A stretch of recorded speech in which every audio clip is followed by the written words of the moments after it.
Selamat malam Bapak Ibu yang kekasih di dalam Tuhan. Selamat berjumpa dalam renungan malam Jemaat Ramah. Di akhir pekan ini kita akan sama-sama membaca dan merenungkan firman Tuhan. Namun terlebih dahulu mari kita meminta pertolongan di dalam doa. Kita berdoa. Terpujilah Tuhan yang senantiasa memelihara kehidupan kami, yang senantiasa merancangkan segala sesuatu yang terjadi dalam kehidupan kami. Pada hari ini ya Tuhan, kami bersyukur karena kami boleh kembali dipertemukan untuk bersama-sama merenungkan firman Tuhan. Kiranya Roh Kudus-Mu menguasai setiap kami yang akan mendengarkan firman ini, sehingga firman itu dapat diterima baik oleh hati kami dan terus bertumbuh dalam hati kami, berbuah banyak di dalam setiap pikiran, perkataan dan perbuatan kami. Terlebih pada hamba-Mu yang akan membacakan dan membawakan firman Tuhan ini. Biarlah di dalam segala kekurangan hamba-Mu ini, Roh Kudus-Mu berkuasa sehingga setiap apa yang hamba-Mu sampaikan adalah firman kebenaran Tuhan. Bersabdalah ya Tuhan, karena kami sudah siap mendengarkan. Di dalam nama Tuhan Yesus kami berdoa. Amin. Pembacaan kita pada malam hari ini dari surat Yakobus pasal 1 ayat yang ke-19 sampai ayat yang ke-27. Surat Yakobus pasal 1 ayat 19 sampai ayat yang ke-21. Firman Tuhan berbunyi, pendengar atau pelaku firman. Hai saudara-saudara yang kukasihi, ingatlah hal ini. Setiap orang hendak cepat untuk mendengar, tetapi lambat untuk berkata-kata, dan juga lambat untuk marah. Sebab amarah manusia tidak mengerjakan kebenaran di hadapan Allah. Sebab itu, buanglah segala sesuatu yang kotor dan kejahatan yang begitu banyak itu. Dan terimalah dengan lemah lembut firman yang tertanam di dalam hatimu, yang berkuasa menyelamatkan jiwamu. Tetapi hendaklah kamu menjadi pelaku firman dan bukan hanya pendengar saja. Sebab jika tidak demikian, kamu menipu diri sendiri. Sebab jika seorang hanya mendengar firman saja dan tidak melakukannya, ia adalah seumpama seorang yang sedang mengamat-amati mukanya yang sebenarnya di depan cermin. Baru saja ia memandang dirinya, ia sudah pergi atau ia segera lupa bagaimana rupanya. Tetapi barang siapa meneliti hukum yang sempurna, yaitu hukum yang memerdekakan orang, dan ia bertekun di dalamnya, jadi bukan hanya mendengar untuk melupakannya, tetapi sungguh-sungguh melakukannya, ia akan berbahagia oleh perbuatannya. Jikalau ada seorang menganggap dirinya beribadah, tetapi ia tidak mengekang lidahnya, ia menipu dirinya sendiri, maka sia-sialah ibadahnya. Ibadah yang murni dan yang tak bercacat di hadapan Allah Bapa kita, ialah mengunjungi yatim piatu dan janda-janda dalam kesusahan mereka, dan menjaga supaya dirinya sendiri tidak dicemarkan oleh dunia. Amin. Apa yang biasanya kita lakukan di akhir pekan? Ya pasti kalau hari Jumat ada Jumat bersih, dan kalau hari Sabtu kalau bapaknya tidak kerja, kita bersih-bersih rumah.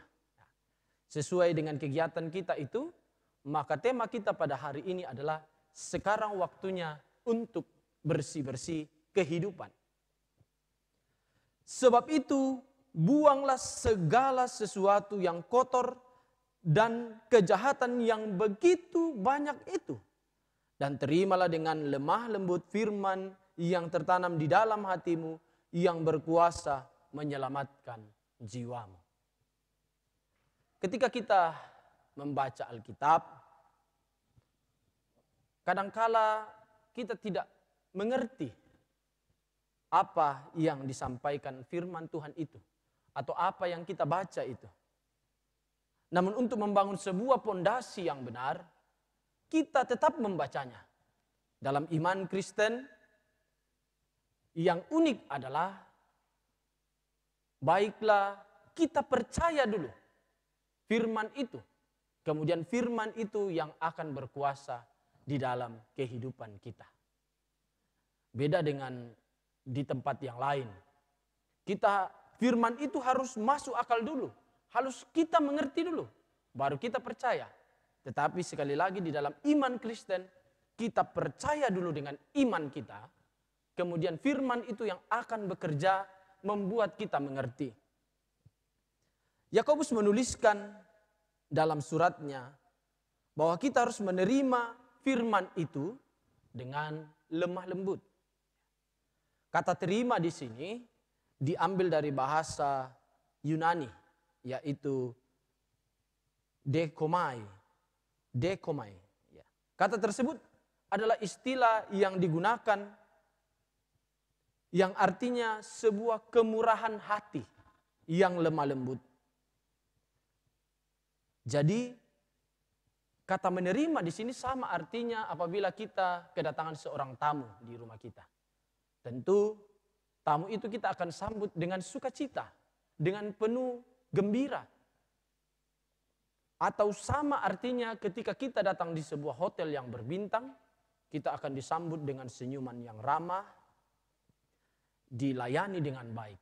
Dan itulah artinya menerima di sini. Kita harus menerima firman Tuhan itu dengan segenap hati kita yang gembira. Dengan segenap hati kita yang tulus. Supaya firman itu masuk ke dalam hidup kita.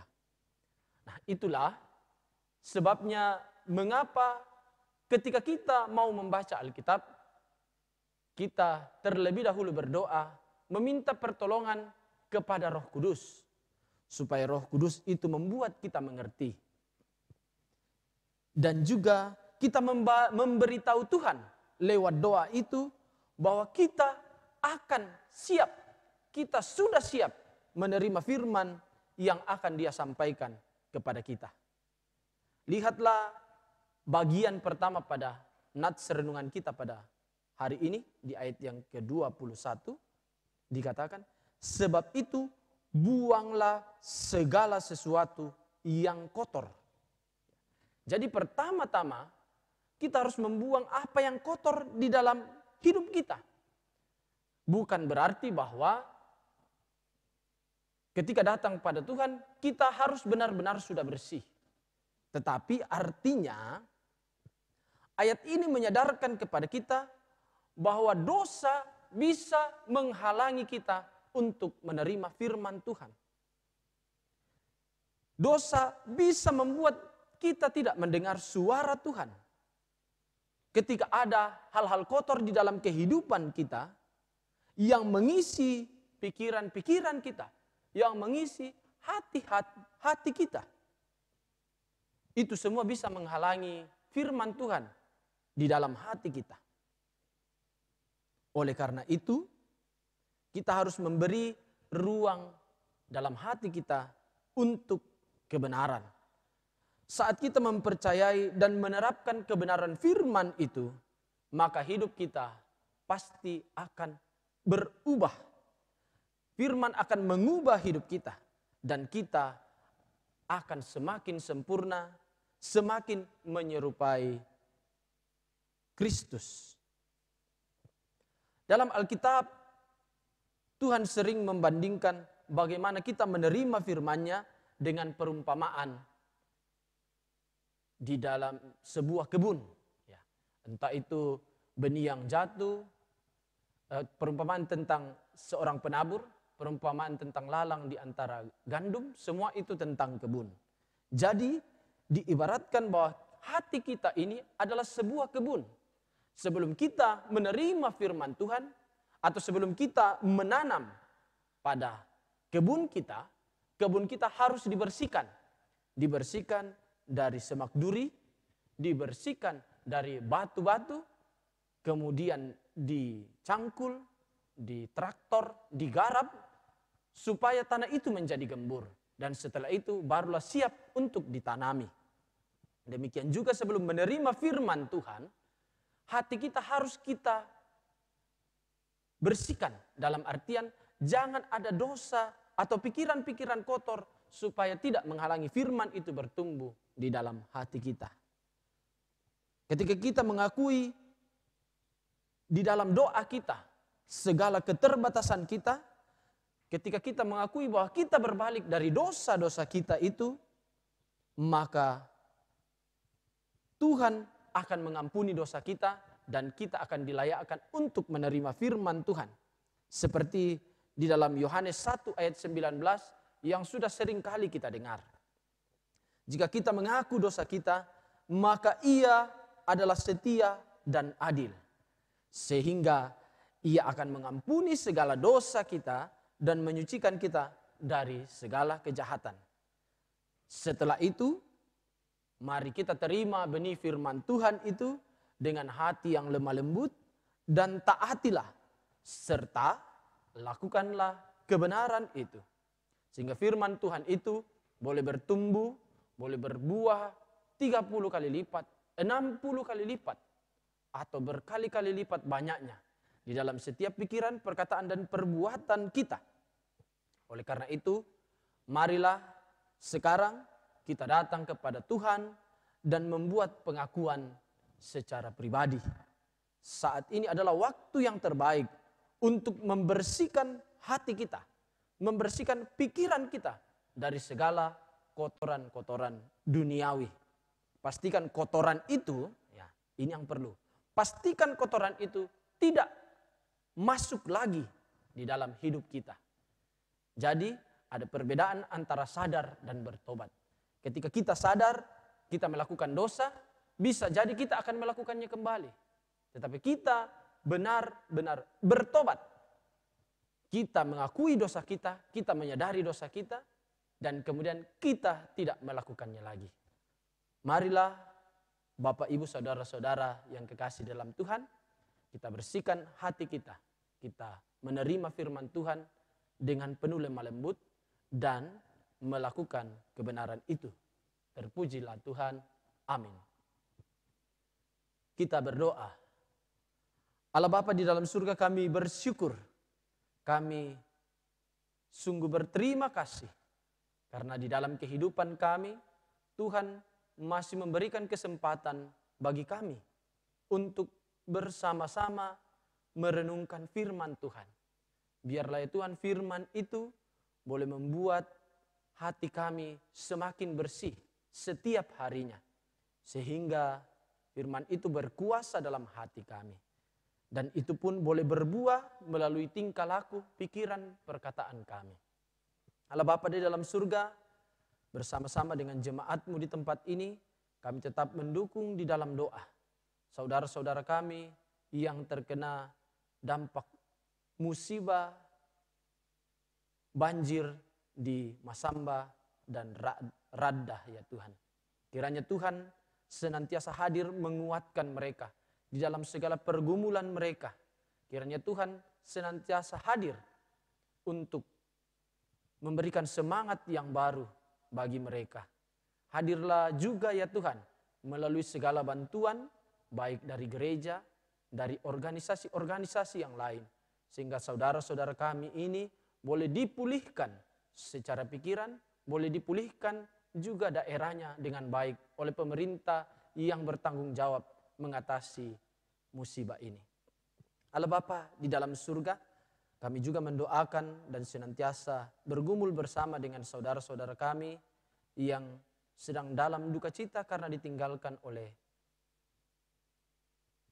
saudara ataupun orang tua kekasih. Orang tua kami, Bapak Lora ya Tuhan, yang sedang berduka karena ditinggalkan oleh ibu kekasih. Biarlah Tuhan yang hadir juga di dalam keluarga Bapak Lora, sehingga mereka boleh terus dikuatkan dan dihiburkan. Berkati apabila ada rencana dari orang tua kami beserta keluarga untuk kembali ke kampung, Biarlah Tuhan yang menyertai mereka, agar mereka boleh tiba dengan selamat dan kembali berkumpul dengan keluarga besar untuk saling berbagi duka, saling menopang di dalam doa. Allah Bapa dalam surga, kami doakan saudara-saudara kami yang dalam pergumulan kelemahan tubuh, biarlah Tuhan yang hadir juga melalui obat-obatan, melalui perhatian dari keluarga, serta penanganan medis oleh dokter dan suster. Biarlah semuanya itu boleh membawa kesembuhan bagi saudara-saudara kami yang ada dalam kelemahan tubuh. Kami juga terus berdoa ya Tuhan buat saudara-saudara kami yang Tuhan berikan kepercayaan untuk terus terlibat di dalam pelayanan renungan malam Jemaat Ramah. Kiranya Tuhan menguatkan mereka di dalam segala pergumulan mereka, sehingga mereka boleh terus dengan senang hati, dengan tubuh yang kuat melayani Tuhan, menyampaikan firman Tuhan lewat renungan malam ini ya Tuhan. Saudara-saudara kami yang bergumul mencari pekerjaan, biarlah Tuhan membukakan jalan, memberkati setiap lamaran-lamaran yang dikirimkan, sehingga pada saatnya nanti proses lamaran, proses wawancara mereka lalui dengan baik dan dapat diterima di perusahaan yang Tuhan kehendaki. Kami terus berdoa buat anak-anak kami yang masih belum memiliki kesempatan untuk hadir bersekutu bersama dengan Tuhan di gereja. Biarlah tidak mengurangi sukacita mereka, biarlah tidak mengurangi kerinduan mereka untuk terus bersekutu dengan Tuhan secara virtual. Kiranya Tuhan terus menjaga anak-anak kami ini, sehingga mereka boleh terus bertumbuh di dalam iman dan pengharapan, serta kasih kepada Tuhan Yesus. Allah Bapa dalam surga, kami doakan pelayanan kami di Jemaat Ramah maupun di gereja Toraja secara umum. Biarlah di dalam situasi yang masih menyulitkan mungkin bagi kami tidak kehilangan semangat untuk melayani Tuhan, melayani jemaat-jemaat yang Tuhan sudah percayakan kepada kami. Allah Bapa di dalam surga, inilah doa ucapan syukur kami, doa permohonan kami yang kami bawa di dalam nama Yesus Kristus, Tuhan dan Juru Selamat kami yang hidup. Amin. Demikian renungan kita pada malam hari ini. Tuhan Yesus memberkati kita semua. Amin.